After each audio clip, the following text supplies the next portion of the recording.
Kalaboso sa Pasay ang isang Vietnamese at kasabwat niyang Chinese na nagde-deliver umano ng 100,000 pisong halaga ng ecstasy at ketamine. Para maikubli ang operasyon, ibinabalot umano nila yan sa pagkain at gumagamit ng lehitimong delivery rider. Nakatutok si Ian Cruz.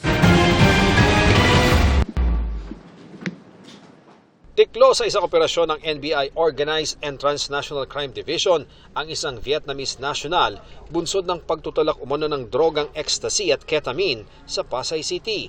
Tinawag ngang Extra Rice ang maliit na balot ng bigas na ito na ginamit umano ng suspect para ikubli ang binebentang drogang ecstasy.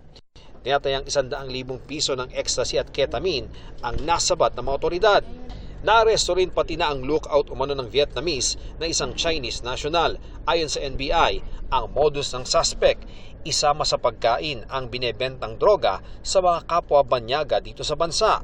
Usually kasi yung mga customers nila nasa mga condominium units, so yung pag-deliver nila, parang pagkain lang yung dinideliver nila or bigas lang, pero actually may droga yung laman. Kahit nga raw ang TNVS at mga lehitimong delivery riders nagagamit sa pagde-deliver ng droga dahil aakalaing pagkain lang ang naibuk sa kanila. Hindi nila alam na yung dala-dala nila ay droga yung laman.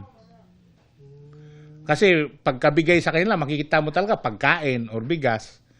Pero pag thoroughly chinek mo yung laman nun, may droga. Una nang naaresto ng NBI ang isa ring Vietnamese national na ang droga itinago naman sa kanin o ang extra kanin. Iisang grupo lamang daw sila ng bagong naaresto. Isa pa sa inaalam ng NBI kung dati bang mga nagtatrabaho sa Pogo ang mga banyagang nagtutulak ngayon ng extra rice.